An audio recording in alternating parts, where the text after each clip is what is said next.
Pessoal, o canal Índio News está sofrendo alguns ataques, principalmente no vídeo que eu fiz na sexta-feira, que foi a minha live com o Alexandre Correia. Mas eu já quero aqui deixar avisado que não interessa os ataques, não me preocupa nada disso. Me interessa sim o que eu acredito, que eu defendo, que é a busca da verdade. E se for de vontade do Alexandre, a gente vai fazer mais uma. E com certeza, agora, com todo o cuidado técnico, para não termos os problemas de áudio que nós tivemos. Mas eu quero comunicar para vocês aqui o seguinte: em virtude disso, com medo da live, com receio que eu tenho da live ser derrubada do canal, eu vou colocar ela disponível em outro canal meu e estou colocando também os cortes disponível em mais um terceiro canal, para caso ela seja derrubada, também estar presente nesse terceiro canal, tá? Então eu vou publicar aqui nos stories para vocês os links onde vocês vão encontrar esse material e peço a maior e maneira mais eficaz que nós temos, a maior arma que nós temos e a melhor forma de agir com inteligência é levando isso adiante, tá bom? Então compartilhem os links, deem like, pega os links, joguem nos grupos de WhatsApp, mande em direct para os amigos, vamos levar a verdade adiante, tá bom? Muito obrigado, agradeço desde já a atenção de todos vocês. Forte abraço. Bom, meus amados, vocês estão reclamando em relação ao som, infelizmente a gente não tem o que fazer. Não sei o que está ocasionando isso, para mim aqui está vindo perfeito. Tá? Você quer tentar, a gente sai e entra de novo, Luiz? Não tem como. Aqui não tem como, tá? Não tem. Tá, a gente já está online aqui, aí eu teria que abrir uma outra live no outro link, o pessoal de repente não migra, fica complicado, tá? Mas tá dando para entender, vale a mensagem, tá? E tá todo mundo pegando, isso que é importante. Alexandre, me diz uma coisa, assim, quando eu assisti essa matéria da Record, tá? E aquela matéria, velho, não, desculpa, mas não tem como, né? Qualquer um que assiste aquela matéria, e ainda mais você sendo um cara que você nunca, por mais que você tenha aparecido na mídia, tu nunca foi um cara midiático, né? Quando apareceu, nunca apareceu de uma forma muito positiva, tá? E depois eu quero até saber se isso era combinado que tu fizesse esse papel. Isso é uma pergunta que depois eu quero que tu me responda, tá? Mas quando a gente assiste aquela matéria, mesmo não sendo um seguidor da Ana, fica difícil, porque é uma matéria muito bem elaborada, com texto e tal. E no dia seguinte, já começou assim uma divulgação de trechos de vídeos, que inclusive tem um vídeo de uma situação de um cachorro que vai ser pego na rua. Né? E que aquilo ali, os vídeos todos eles atentam contra você, em todos os sentidos. Tem o cara grosseiro, tem o cara que briga, tem o cara que humilha, tem o cara que etc e tal. E depois eu fui saber que isso fazia parte de um reality. Desculpa não ter conhecimento, não ter acompanhado na época, mas como eu já disse, não era, né, o que eu seguia. E eu vi o Feltrin mostrando que houve assim uma manipulação na edição desses vídeos para serem jogados exatamente nas redes. Como é que era essa situação desse reality? Era combinado você fazer esse papel? Você tinha que ser o cara grosseiro ou não? Você é realmente bronco assim no dia a dia e quem está mais próximo entende que é o teu jeito mesmo carinhoso de ser sendo bruto? Como é que é isso aí? Tá. O canal da Ana Hickman foi concebido pela própria Ana, por mim e pela gente Cláudia. A primeira, pela ordem, a Ana não gostaria de fazer o canal, relutou muito, acabou fazendo e o canal foi um sucesso. Então havia três situações dentro de casa. Primeiro foi a construção de um lago, depois uma reforma do jardim e uma construção de uma casinha na água. Coisas muito, muito bacanas, muito grandiosas, muito inovadoras e que foram subsidiadas pela divulgação do canal. É onde havia o papel do Alexandre Ranzinza, o Reclamão, o Pão Duro e tudo mais. Então tudo isso foi exaustivamente combinado. E, óbvio, a Ana sabe muito bem disso, e os áudios divulgados pelo Ricardo Feltrin também delatam isso. Né? O que me deixou também impressionado, dentre tantas atitudes que a Ana tomou desde o dia 11 de novembro, foi que a Ana usou isso contra mim para dizer que eu já era grosso de uma coisa que foi combinado e ela acabou sendo. A mentira dela foi deflagrada através dos áudios que nós fornecemos e juntamos no processo. Então, aquilo foi uma coisa tão covarde, tão baixa, que o único culpado disso tudo sou eu, Luiz. Porque, na verdade, eu me prestei aquele papel ridículo, que eu não precisava ter feito aquilo, para favorecer o canal da Ana, e eu ainda tive aquilo usado contra mim. Então, é ser muito otário, é ser muito burro. Eu sou realmente uma vergonha para a raça masculina, porque aquilo foi demais para minha cabeça, mas eu tinha que passar por aquilo para pagar pela minha burrice. Da Ana ter usado, hoje eu sei muito bem qual é a índole da Ana. A índole da Ana está muito clara para mim, mas respondendo a sua pergunta de maneira objetiva, tudo aquilo era absolutamente e foi combinado. Até a situação do cachorro. Não, o cachorro foi um acaso, nós saímos do Tauá da Sorte.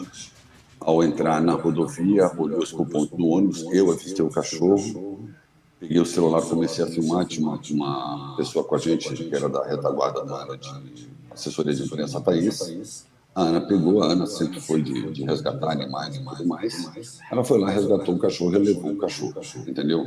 E na época eu fui contra, porque já tínhamos uma quantidade de cachorro enorme dentro de casa. Cachorro não é autossuficiente, né? Cachorro demanda custo, manejo e cuidado. Mas a Ana, na condição de provedora dos recursos da casa, e eu, o meio dela, prover os recursos até então, aquele dia 11, ela decidiu pegar o cachorro e levar o cachorro, entendeu? E lá o cachorro seguiu sua vida de rei lá dentro de casa. Simples assim, né? E ela usou aquela situação do cachorro porque no dia do ocorrido ela atiçou o cachorro contra mim. Seria, no mínimo, patética a situação se não fosse triste demais, mas foi o que aconteceu. E jornalistas, a exemplo do que eu já citei algumas vezes aqui, um famoso jornalista que conspirou para a minha destruição, fez questão de divulgar aquele vídeo como se eu, além de tudo, fosse o malfeitor do cachorrinho de rua. Uma coisa assim, não dá nem para classificar aquilo. Que foi o que ficou. Eu vou fazer um teste aqui de ficar fechando meu microfone enquanto você fala para ver se melhora, porque, gente, ele está pelo celular, e pelo celular esse aplicativo tem uma limitação de volume, que o pessoal está sugerindo que você diminuísse o teu volume. Tá, vamos ver. Mas não sei se vai resolver. Melhorou? Me diz uma coisa. Para mim tá ótimo aqui. O pessoal tá reclamando. Deixa o pessoal aí se melhorou. Depois vocês dão um retorno aí no chat se melhorou, tá, gente? Alexandre, assim, me tira uma dúvida aí. A questão é a seguinte: eu quero deixar bem claro que eu discordo de você em algumas coisas que você fala no sentido eu fui burro, até dessas... Luiz, desculpa te interromper. Eu posso tentar tirar o fone e ver se melhora? Pode. Ou vamos tentar aqui. Tenta. Vamos.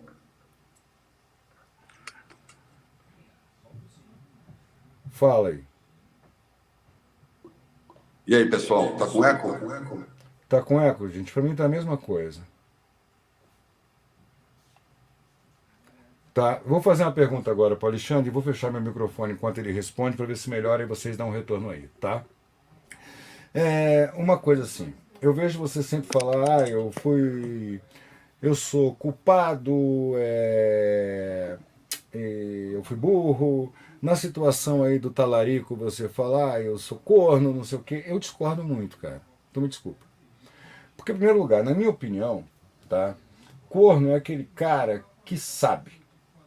Corno é aquele cara, entendeu? Que faz vista grossa. Para mim, na minha opinião, você não é corno, você é traído. Há uma grande diferença, tá? Há uma grande diferença, entendeu? Entre você ser corno e você ser traído. Na minha concepção de vida, e nós somos contemporâneos, eu vou fazer 52 anos agora em outubro. Eu estou um pouquinho mais velho que você. Apesar de você estar muito melhor do que eu, né?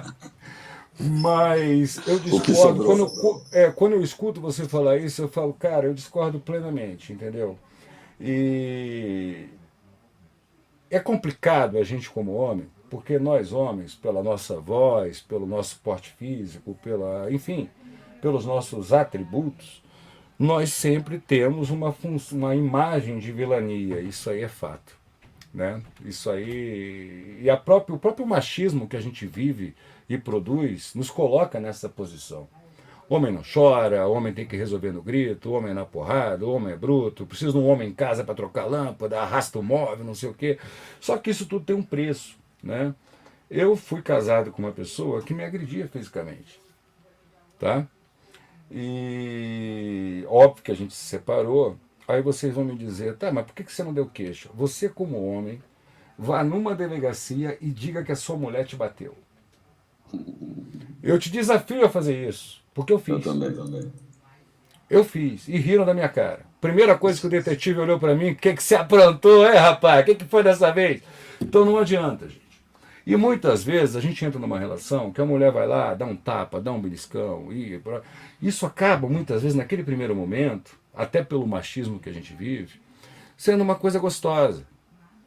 A baixinha é arretada, a mulher não sei o quê, ela tem personalidade, a patroa dá bronca, não sei o quê. A gente acaba levando aquilo de uma forma legal, né? E óbvio que na intimidade isso também traz outras vantagens, né? E que a gente vai entrando numa relação e não se dá conta, muitas vezes, que o homem também, gente, vai ser ridículo o que eu estou dizendo agora, mas é uma verdade, é vítima de agressão. Só que a gente não pode externar isso. A gente é obrigado a encarar isso como uma coisa agradável e engraçada.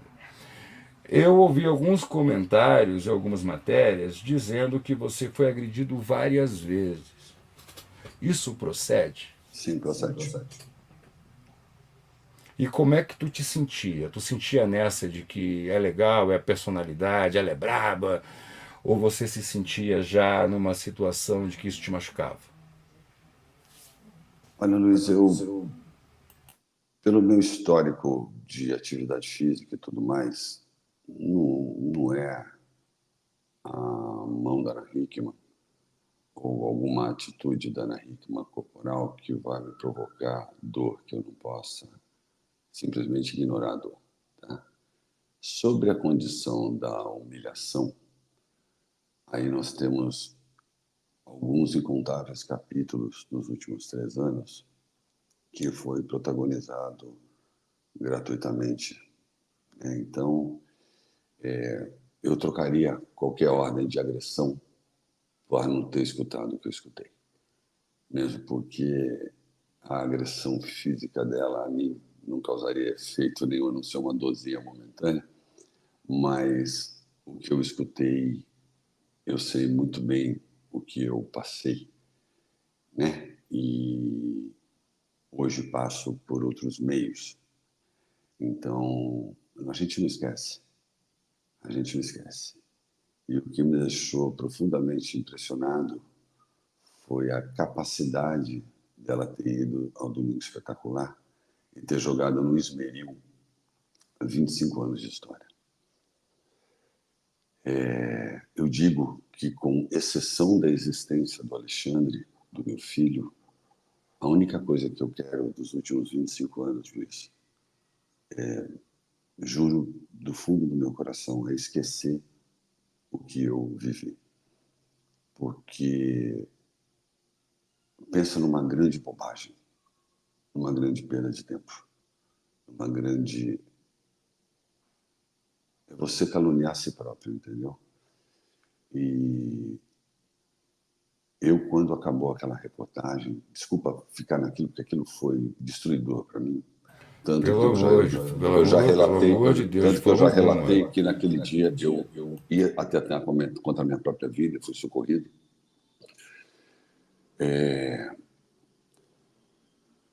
Eu, quando escutei ela pronunciar o adjetivo de canalha, aquilo, independente dos artigos que ela infringiu, da lei que ela infringiu, e a Record ter publicado aquilo de uma entrevista gravada, sendo que a Record podia ter poupado aquele pedaço,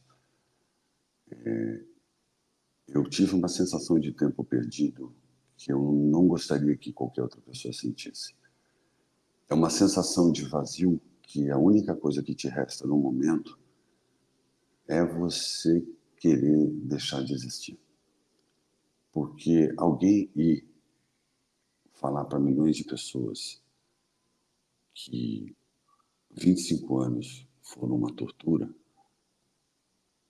e te jogar e te promover a párea social, é uma coisa, Luiz, que não dá para descrever o estrago que isso foi feito. Eu tenho conversado muito com um psicólogo, o Dr. Felipe Gomes, e eu não consigo terminar de relatar, porque ele começa a perguntar e a gente que é muito limitada de inteligência começa a conversar com essas pessoas muito inteligentes, a seu exemplo também. O Dr. Felipe é uma capacidade, ele entra dentro da sua alma. A única coisa que dá tempo é de você chorar e soluçar e pedir um tempo, chorar e soluçar e pedir um tempo, chorar e soluçar, até que você retoma a consciência, você está engasgando no próprio choro e você consegue contar o que aconteceu. Porque é um sufocamento tão grande que eu trocaria qualquer dor física. E olha que eu já senti dores bastante intensas na minha vida, para não ter que escutar e passar aquele dia 26 de novo. Mas eu tive que atravessar aquele dia 26. E lembrando, né, Luiz, tudo podia ter sido resolvido com um diálogo. E hoje, com os fatos que vieram no último mês, a gente percebe que houve todo um requinte de premeditação em toda a situação.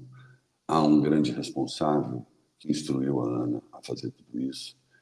E a Ana fez tudo isso por razões muito claras, né? A Ana estava, sim, apaixonada, deve estar ainda, acredito, né, por outro homem, e ela não teve a capacidade e a dignidade de acabar o seu casamento pelas vias normais. Ela precisou fazer esse circo romano em chamas e, óbvio, me deixar de plebeu queimando lá no meio da arena, né? Que foi o que aconteceu. Não suficiente a isso, com exceção do Ricardo Filtrin, toda a mídia aproveitou e terminou de jogar álcool em cima de mim, onde os danos à minha imagem são quase da ordem de irreversíveis. Os meus medos são incontáveis, mas eu não desisto de lutar e tenho tido importantes vitórias graças aos meus advogados, e graças à ajuda do Ricardo Feltrin, graças à ajuda do Pânico, porque me deu uma super força também, mas o Ricardo é um grande algoz disso, que me deu voz, que são essas vitórias que me movem dia a dia. Mas que fique claro, eu durmo destruído, acordo renovado, sigo o dia, durmo destruído, acordo renovado. E por que você dorme destruído? Porque num transcorrer de um dia que você obteve algumas vitórias, você vem à sua mente as passagens do que você atravessou nesses últimos quase 5 meses. É uma coisa muito cruel tudo o que aconteceu, né, Luiz? Porque se você pensar que nada disso precisaria ter acontecido, é muito louco, para falar um português bem chulo, é muito louco tudo isso está acontecendo. Mas está. Então, de um tempo para cá, eu decidi parar de sofrer, aceitar o fato e lutar. Lutar porque eu tenho, acima de tudo, a fé. Lutar porque eu tenho um filho e pelas poucas e grandes pessoas que estão ao meu lado e não soltaram da minha mão. Eu tenho muita sorte na vida. Me sobraram 6 pessoas, e essas pessoas não soltam da minha mão. Não soltam da minha mão. É bizarro que essas pessoas representam para mim e vão representar o resto da vida. Então, É a fé isso que, é isso que eu ia te perguntar, porque assim, a gente não sabe quais são os nossos verdadeiros amigos quando a gente está no chão, quando a gente é duro.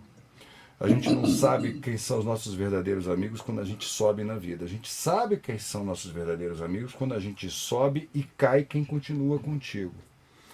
Então você tem 6 pessoas de todo mundo que tu conhecia, que eu imagino que você vivia cercado de pessoas, né? Isso aí fazia parte até da realidade a qual você vivia. Só 6 pessoas hoje estão contigo. O mais curioso foi todos os funcionários que atravessaram a minha vida, onde foram incontáveis socorros aos seus filhos, exames, pronto-socorro, cirurgias de emergência, o que eu fiz pelos funcionários todos ao longo desses anos, e eu não tive a sorte de um funcionário ir a público levantar a mão e ser grato a mim, com exceção da Fabiana Valier, que trabalhou comigo por mais de 15 anos, que foi a única que foi a público me defender.